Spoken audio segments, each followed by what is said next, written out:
শেষত আহিছো বড়ো চুক্তিৰ ৰূপায়ণৰ ওপৰত আপোনালোকে জানে যে কেন্দ্ৰীয় গৃহমন্ত্ৰী অমিত শ্বাহ ডাঙৰীয়াৰ লগত অসমৰ মুখ্যমন্ত্ৰী সৰ্বানন্দ সোণোৱাল ডাঙৰীয়াৰ এখন বৈঠক 20 ছেপ্টেম্বৰ তাৰিখে অনুষ্ঠিত হৈছিল আৰু সেই বৈঠকত বড়ো চুক্তিৰ ক্ষিপ্ৰ ৰূপায়ণৰ ওপৰত গুৰুত্ব আৰোপ কৰা হৈছিল। বড়ো চুক্তি অনুসৰি অসমৰ ৰাজ্যপাল মহোদয়ে বিটিএডি অঞ্চলৰ নাম পুনৰ সংশোধন কৰি ইয়াক বড়োলেণ্ড টেৰিটৰিয়েল ৰিজন হিচাপে ঘোষণা কৰিছে। সো বিটিএডিৰ স্থানত সেই চাৰিওখন জিলাক সামৰি কোকৰাঝাৰ, চিৰাং, বাস্কা, ওদালগুৰি জিলাক সামৰি বৰ্তমান এই খণ্ডটোক বা এই অঞ্চলটোক বিটিআৰ ৰূপে পৰিচিত হ'ব। অসমৰ ৰাজ্যপাল মহোদয়ে ইতিমধ্যে বড়ো চুক্তিৰ এই এটা ক্লজক ইমপ্লিমেণ্ট কৰাৰ কাৰণে তেখেতে অনুমোদন দিছে। তৃতীয়তে বড়ো চুক্তিৰ এটা ডাঙৰ দফা আছিলে যে কিছু বড়োলেণ্ড অঞ্চলৰ ওচৰ চুবুৰীয়া যিবিলাক বড়ো অধ্যুষিত গাঁও বিটিচিৰ পৰা বাদ পৰি ৰৈছিল তেওঁলোকে এই বিটিচিত অন্তৰ্ভুক্ত হ'বলৈ আবেদন কৰিব পাৰিব, য'ত 50%তকৈ ওপৰত বড়ো পপুলেশ্যন আছে।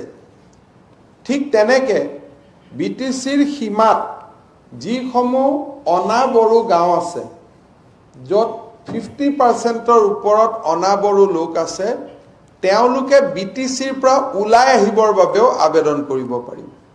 তাৰমানে বোথ ইনক্লুশ্যন আৰু এক্সক্লুশ্যন।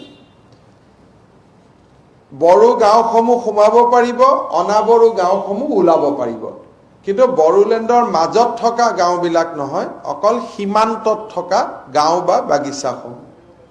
আৰু এই গোটেই কামখিনি এখন আয়োগৰ জৰিয়তে কৰাৰ সিদ্ধান্ত লোৱা হৈছিল।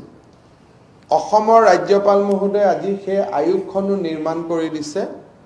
অসম চৰকাৰৰ প্ৰাক্তন মুখ্য সচিব পি বাৰ্মাই এই আয়োগখনৰ নেতৃত্ব দিব। এই আয়োগখনৰ এগৰাকী সদস্য হিচাপে বিটিচিৰ প্ৰশাসক ৰাজেশ প্ৰসাদ থাকিব।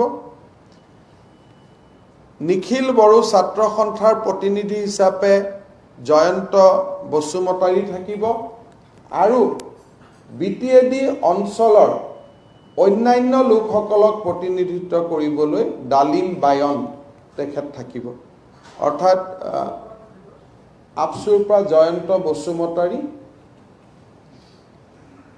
আৰু অন্যান্য সম্প্ৰদায়ৰ লোকসকলক প্ৰতিনিধিত্ব কৰিবলৈ ডালিম বায়ন। অৰ্থাৎ পি বাৰ্মাৰ অধ্যক্ষতাত এই কমিশ্যন হ'ব। কমিশ্যনৰ কাৰ্যকাল 6 মাহ থাকিব। তাত আন 3 গৰাকী সদস্য হ'ল বিটিচিৰ প্ৰশাসক ৰাজেশ প্ৰসাদ, জয়ন্ত বসুমতাৰী আপচুৰ হৈ আৰু অন্যান্য সম্প্ৰদায়ক প্ৰতিনিধিত্ব কৰিবলৈ ৰাজ্য চৰকাৰে ওদালগুৰিৰ ডালিম বায়নক নিৰ্বাচিত কৰিছে।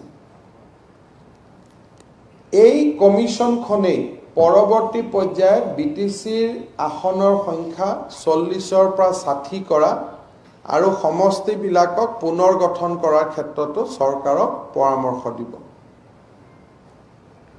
এই দুইটা কাম হৈ যোৱাৰ লগে লগে অহা এমাহৰ ভিতৰত ৰাজ্য চৰকাৰে বড়ো ভাষাক সহযোগী চৰকাৰী ভাষাৰ মৰ্যাদা দিয়াৰ যিটো এটা ক্লজ আছে আৰু বড়োলেণ্ডৰ বাহিৰত Bodo Kachari territorial council, welfare territorial কাউন্সিলৰ যি প্ৰস্তাৱ আছে তাক ৰূপায়ণৰ ক্ষেত্ৰতো ৰাজ্য চৰকাৰ আগবাঢ়িব।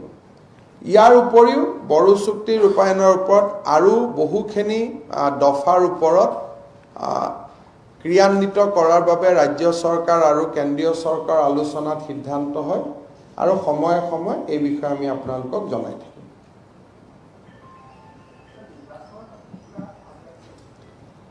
সৰ্বদলীয় বৈঠক এখন হ'ব আৰু স্বাস্থ্য বিভাগে স্পষ্ট কৰি কৈছে যে নৱেম্বৰৰ 30 তাৰিখলৈকে ইলেকশ্যন পতাৰ পৰিৱেশ নাই আৰু ইমানখিনি আমি ৰিস্ক ল'ব নোৱাৰোঁ।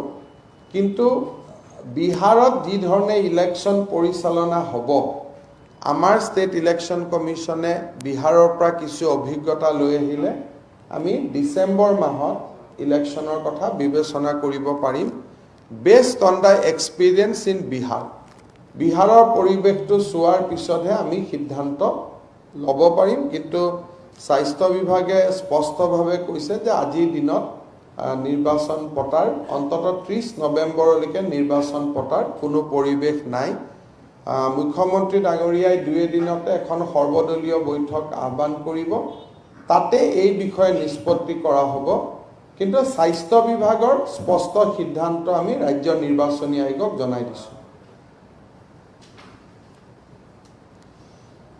হ'ব ঠিক আছে সকলোকে ধন্যবাদ জনালো